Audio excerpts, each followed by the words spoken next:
이번 시간에는 원전 징수 파트 중에 일용직 근로소득 관리에 대해서 알아보도록 하겠습니다. 자, 일용직 근로소득 관리인데요. 이 부분은 원천 징수에서 일용직 근로소득 관리의 내용 부분을 확인을 하시면 되는데요. 먼저 일용직 사원 등록은 이제 일용직 급여를 입력하기 전에 사원 등록을 처리하는 부분이고, 일용직 급여 자료 입력 같은 경우에는 이제 사원 등록으로 처리된 일용직 중에 해당 지급월에 이제 급여가 발생되는 부분이 있으면은 그 부분을 입력을 하는 것입니다. 그리고 일용직 급여 자료 일괄 입력은 이 부분에 있어서 일용직을 매월로 하는데 일괄적으로 자료를 입력할 수 있는 난이기 때문에 이 부분은 환경 등록에서 일괄로 일용직을 체킹을 하시면은 이 부분을 클릭할 수 없고 밑에 부분을 클릭할 수 있습니다. 지금 현재는 매월로 되어 있기 때문에 이 부분을 클릭을 하더라도 별도로 입력을 할 수 없게끔 막혀져 있습니다. 자, 그리고 일용직 급여 자료 회계 처리 부분은 일용직에 대해서 급여 자료를 입력한 거에 대해서 이제 자동적으로 회계 처리를 할 수 있게끔 정리가 되어 있는 부분입니다. 자, 그리고 일용 근로소득 지급 명세서입니다. 이렇게 일용 근로소득 같은 경우의 지급 명세서는 다른 소득들과 다르게 분기의 10일까지 이제 지금 신고하게 돼 있죠. 그렇죠? 그래서 그 부분에 대해서 지급 명세서를 신고하는 것이고, 일용직 소득은 이제 내부적으로 소득이 얼마고 매월 소득이 얼마고의 파악을 위해서 정리하는 부분들을 확인하는 사항들입니다. 그래서 이 부분들이 일용직 근로소득 관리고, 추가적으로 일용직 같은 경우는 사업 기타 사회보험에서 근로내역 확인 신고서라고 해서 일용직에 대해서 지급일의 다음 달 15일까지 근로내역 확인 신고서를 이제 제출하게 돼 있죠. 사대보험에서. 그래서 이 부분까지 이제 설명을 드리도록 하겠습니다. 자, 먼저 일용직 사원 등록입니다.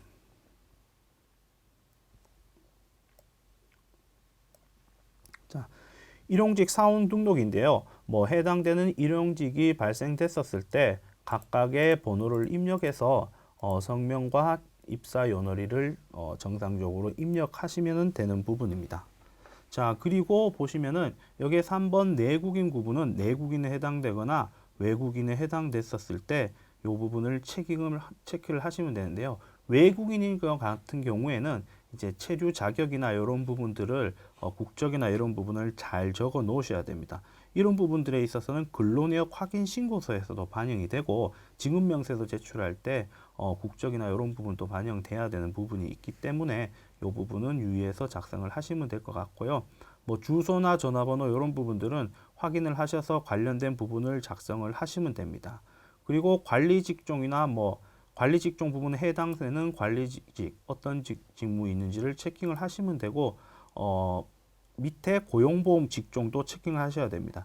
이 고용보험 직종은 결과적으로 근로내역 확인 신고서에 자동으로 반영되는 사항들입니다. 그렇기 때문에 이 고용보험 직종은 반드시 입력을 해 놓으셔야 추후에 근로내역 확인 신고서 때 별도로 추가적으로 입력하는 수고를 덜 수 있으니까 고용보험 직종 부분도 잘 체킹을 하시면 될 것 같습니다.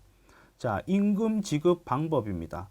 임금 지급 방법은 매일 지급하냐 일정 기간 단위를 지급하냐에 따라서 체킹을 할 수 있는데요. 기본적으로 매일 지급하는 경우에는 이제 소액부 징수나 이런 부분들이 계산이 매일 기준으로 발생이 되겠죠. 그런데 일정 기간 단위 지급에 해당이 되는 경우에는 그 단위의 총 금액을 합쳐서 계산을 하기 때문에 실질적으로 매일 지급할 때 소액부 징수에 해당되더라도 일정 단위의 기간으로 지급을 하게 되면은 세금이 납부될 수 있는 부분의 차이점이 있으니까 해당 지급 방식에 대해서 정상적으로 잘 체킹을 해 놓으시면 될 것 같습니다. 자, 임금 지급 방식입니다. 임금 지급 방식은 1급으로 할 건지 시급으로 할 건지를 체킹을 하고, 그렇게 체킹을 했었을 때 1급이 얼마냐를 이렇게 입력을 하게 되면 추후에 일용직 급여 자료를 입력을 할 때 자동적으로 그 금액이 뜰 수 있기 때문에 그런 편리함이 있으니까, 만약에 일용직에 대한 이 태백산 씨의 임금액이 고정되어져 있다면은 실질적으로 그 금액을 입력을 해 놓는 게 이제 일용직 급여자로 입력할 때 훨씬 편하겠죠. 그 부분을 확인을 하시면 될 것 같고요. 연금이나 건강보험은 해당 사항 부분을 체킹하시고 고용산재도 해당 사항 부분을 체킹을 하셔갖고 반영을 하면 될 것 같습니다. 자, 개정 과목 부분입니다. 개정 과목은 우리 상용 근로자들의 추가 사항 입력에서의 개정 과목과 마찬가지로 일용직 급여 자료를 회계 처리할 때 정상적으로 회계 처리하는 부분의 각 개별적으로 이제 개정 과목 부분을 설정을 해 놓는 부분입니다. 그래서 해당 부분에 있어서 설정을 해 놓으시면 추후에 일용직 회계 처리를 자동적으로 처리할 때 편할 수 있으니까 이 부분은 확인을 하시면 될 것 같습니다. 그리고 고주 부분이나 이런 부분을 체킹을 하시고요. 이런 전반적인 부분을 이렇게 체킹을 하시면 되는 것 같습니다. 상단의 임금 지급 방법 일괄 변경 같은 경우는 각각의 내용들을 이제 개별적으로 체킹을 통해서 한 번에 변경을 할 수 있는 부분입니다. 그래서 이 부분은 참고해서 확인을 하시면 될 것 같습니다. 자, 일단 일용직 사원 등록에 대해서는 이렇게 설명을 드렸고요. 두 번째로 일용직 급여 자료 입력 부분을 한번 보도록 하겠습니다. 자, 예로 6월 달을 한번 보도록 하겠는데요. 자, 6월 같은 경우에는 태백산, 동서남, 응봉산 시가 이제 일용직 급여에 대해 해당이 되십니다. 자, 이렇게 지금은 이제 세팅이 다 돼 있는 부분이기 때문에 그런데요. 해당 사항에 원래 해당이 된다면, 자, 태백산 시 같은 경우에는 해당이 된다면은 이 부분에 있어서 클릭을 해갖고 동그라미가 처리가 된다면 자동적으로 20만 원이라는 금액이 나오고 거기에 대한 고용보험이나 소득세 부분이 자동적으로 나오게 돼 있습니다. 이 20만 원은 제가 아까 전에 설명드렸듯이 임금 지급의 임금액에 20만 원을 넣었기 때문에 자동적으로 이 부분이 반영된 부분입니다. 근데 여기에서 한 가지 확인하셔야 될 것은 여기에서 근무 시간이나 이런 부분은 별도의 사원 등록에는 나와 있지 않습니다. 그래서 반드시 이 근무 시간을 적어 놓으셔야 추후에 근로내역 확인 신고서에 평균적인 근무 시간을 확인할 수 있는 부분이니까 각각의 근무 시간은 별도로 일용근로급여 자료 입력에서 정리를 하셔서 확인을 하시면 될 것 같습니다. 자, 보시면은 동서남시 같은 경우는 18만 원. 일반적으로 우리가 지금 일용직에 대해서 면세되는 게 15만 원까지 공제가 되고 이제 6% 세금에서 근로소득 세액공제를 빼면 한 18만 7천 원 정도인가요? 그 정도 미치면은 소액부 징수에 해당돼서 세금을 납부하지 않는데 동서남시 같은 경우는 보신 바와 같이 각각의 소득세가 납부되게 되어 있습니다.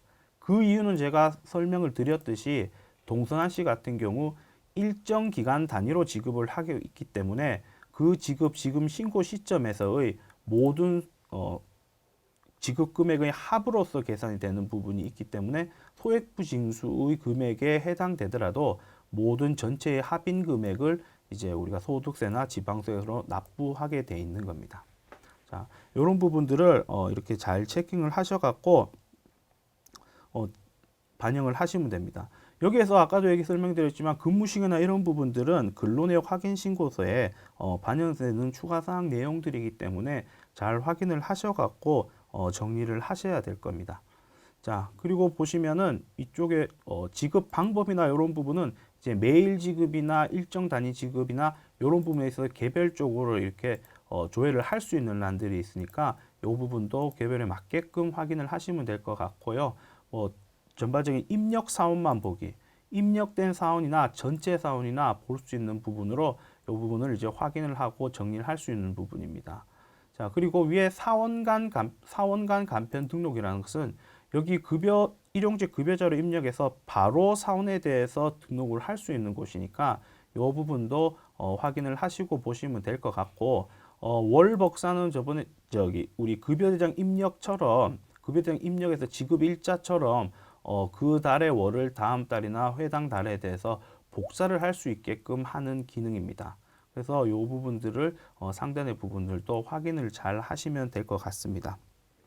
자, 이렇게 급여대장이 일용직에 대한 급여대장이 입력이 완료가 되었으면 이제 우리는 지급명세서를 작성을 해야 되겠죠. 그래서 지급 명세서를 조회를 해서 우리가 좀 전에 6월 달이었으니까 총 분기별 중에 4월에서 6월에 해당해 6월 달 클릭을 하셔서 해당 사항이 맞는지 부분을 체킹을 하셔서 이제 마감 처리를 하고 신고를 하면 일용직 지급 명세서 제출이 완료되는 겁니다. 자, 제가 초도의 지급 명세서에 대한 개요 부분에서 설명드렸듯이 지금 현재 4분기에 대한 일용 근로소득자의 지급 명세 제출 기간이 12월 말 법인 같은 경우는 1월 10일까지 신고해요. 기존에는 2월 말일까지 신고였는데 지금 이제 1월 10일까지 신고니까 이 부분을 유념을 하셔갖고 실수가 없게끔 확인을 하시면 될 것 같습니다. 일용직 소득 조회는요, 전반적으로 매월의 일용직 소득을 총 조회를 할 수 있고 월별 내용이나 기간별, 공제 내역별, 현장별로 이렇게 나누어서 내부적으로 조회를 할 수 있는 곳입니다. 자, 이렇게 보시면 될 것 같고요. 일용직 회계처리 자료 같은 경우는 이제 회계처리 관련된 강의 내용에서 설명을 드리도록 하겠고, 마지막으로 일용직에 대해서 근로내역 확인 신고서입니다. 근로내역 확인 신고서를 보도록 한번 해보겠습니다.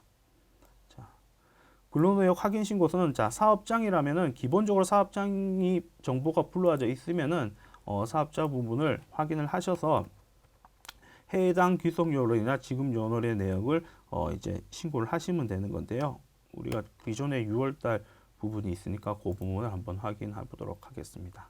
자, 이렇게 근로내역 확인 신고서 같은 경우에는 이제 요런 근로복지공단에 이제 신고하는 내용들이죠. 그래서 근로 내용과 일자리 안정자금이라는 부분으로 나눠지고 있는데 기본적으로 근로 내용이나 부분들은 우리가 일용직 급여자료 입력에 대한 내용들이 저절로 불러가게 되어 있습니다. 불러가게 되어 있고 뭐 국세청 신고 여부는 체크하게 되겠죠.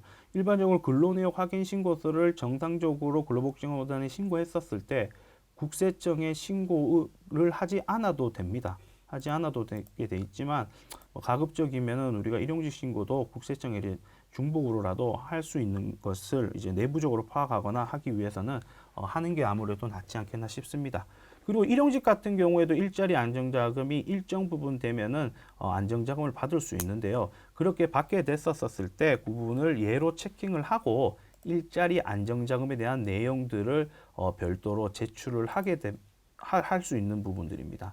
자, 우측 부분의 내용들을 보시면은 기본적인 내용들은 일용직 근로소득 급여자료 입력에서의 내용들이 그대로 나와 있는 부분이고, 여기에 보시면 일평균 근로시간, 아까 전에 설명드린 급여자료 입력에서 근로시간을 입력하지 않으면 이 부분이 공란이 되어 있습니다. 정상적으로 급여대장 입력에서 정상적으로 그 근로시간을 입력을 하셔야 자동적으로 일평균 근로시간이 정상적으로 이제 정리가 돼서 나오고요.